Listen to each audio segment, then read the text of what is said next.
Hello everybody and welcome to a Minecraft tutorial where I'll show you how to build an elven house like this. So I just built this in creative mode and it took me about 1.5 hours, and I think it's pretty much worth it. Like, I just tried this out and I'm even amazed by it. I didn't know I could build something this cool, but I'll show you how I built it and how you can build something similar. So first we need to have a look at what are the main parts of this build.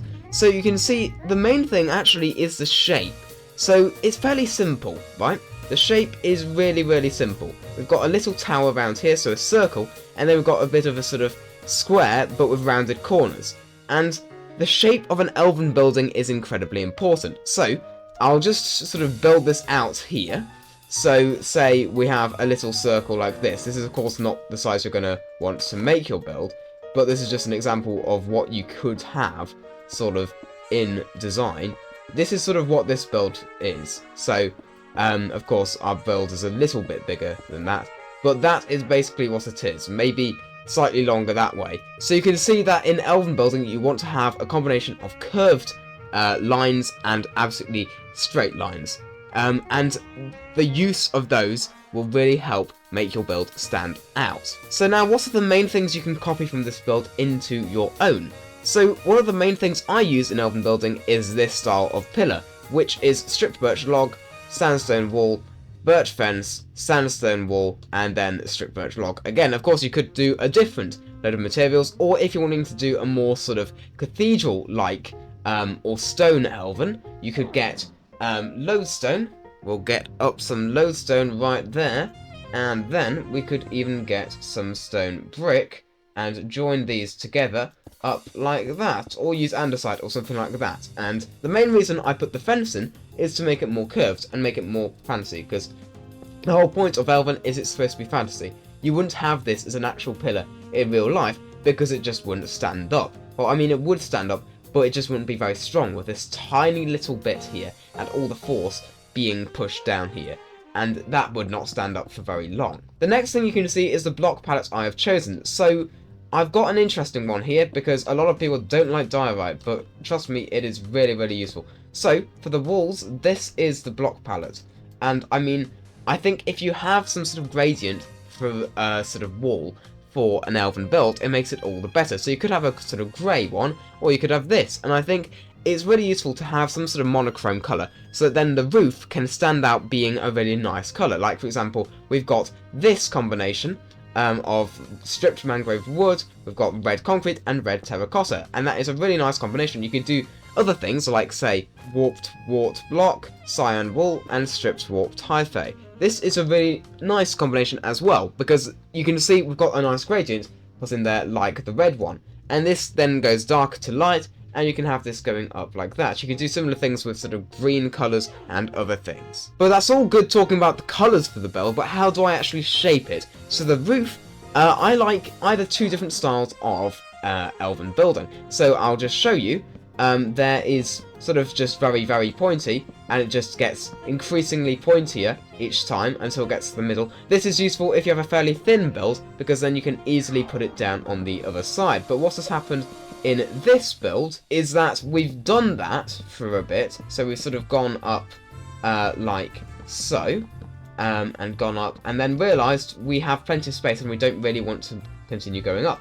So what we can then do is build it out like so, and then that is the middle. You can see much wider, and it's also very sort of slick, very sort of bendy roof. It's sort of interesting shape, and yeah, this is what we've done here. You can see it here, and I mean, to the sides we've got it sort of pointing out. That is a bit more complicated, and I'll explain that right now. So what have I done here? Because you can see at the side where this sort of goes out like so, the roof is changing shape as it goes up. And what I have done here is basically stretch these layers out, and because I want it sort of pointing out this way, I want these sort of more stretched out and apart. So what you can see here is we've put that one down here, put this one stretched out 2 blocks instead of 1 block, and had this one being the final one joining up to there. And then we of course have the classic fantasy spiral, which is just beautiful. I really like this spiral design, and you can copy it. I don't mind. If you see anything like the spiral which you really want to copy and put in your own build, that's fine. I don't really care if you take something out of one of my builds, because all this is here is to teach you how to become better at building. And if one of these really useful designs in here is something which you want to use, that's absolutely fine, so go ahead. So that's most of the roof done, but you can see there's these things going up the side, which are one of the main things which adds structure to your build. And you can always see that in one of my other videos where I talk about how to add structure to your build, but I'll just go over it very quickly here.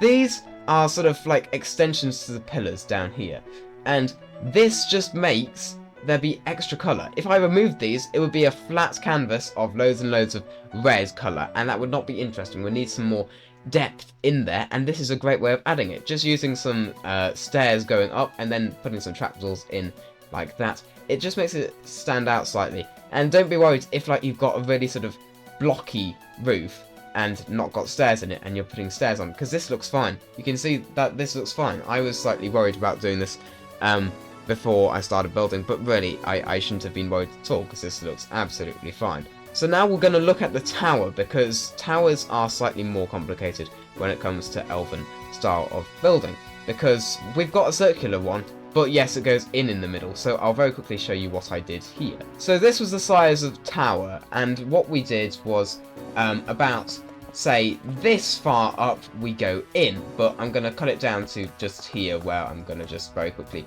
show you what I had. So what I have done here is we build up like this. This is at, say, this level, that goes down, and then this continues up. So we've got a sort of slight distribution of where it actually decides to go in. So it isn't all going in at the same time, it's sort of gradual. And of course this isn't really exactly accurate if you had a circular, or had a cone, for example. This would not be where it happens, but it really doesn't matter. As long as at a certain point this goes in to here, where we will have the new circle, which is this size, so we've got it a lot smaller, and then basically we can just continue going round, and you can see on this side that goes nicely in, and you can always put in some stairs, etc., to make this fit in better, or walls if you want to use walls. And then of course we've had it going back out again at the top, which is really key to a lot of styles of medieval and elven architecture, because you want it sticking out at the top so you have more area that you can stand to therefore shoot down your enemies. And then also we've got this roof to this tower, and this is fairly simple. I'll just very quickly show you how it's done. So we've got, say, I'll cut it down to this size, for example, and what we have here is a circle, right? And we need to make this build up to be as pointy as possible. So we'll go up to here and go in, so we've got 2 going up there compared to that 1 before, and we can always have it being 1 out here as well before, like we have on the actual roof. So we'll continue round like so, and then when we get to this point we want to go 3 or 4 or something like that. So we'll go 3 in this case, up like so, and then when we get to the next point here we want to go up another 3, and you can see that is getting extremely pointy, and then say here we'll go up 5 like so, and you can see from here it looks absolutely amazingly pointy, and that is what we've done on here. I haven't done the back because it's quicker if I just show you that side, but yeah, this is how to do that roof, and then you can also do what I've done here on the roof like so. And then I think this bit is practically self-explanatory. You have a wall of some sort, and then you have a little sort of sphere at the top to have a little sort of orb at the top of the whole build. So I hope this video has given you some ideas about how to go about building elven architecture in Minecraft. And next week I'll be covering interiors and elven furniture so that you can put into your builds, as I haven't done the interior of this build yet. So guess what, next video we're going to have done the interior for this build, so you can check that out next week. And if you enjoyed this video, please hit the like and subscribe button, as it will really help me out, and goodbye.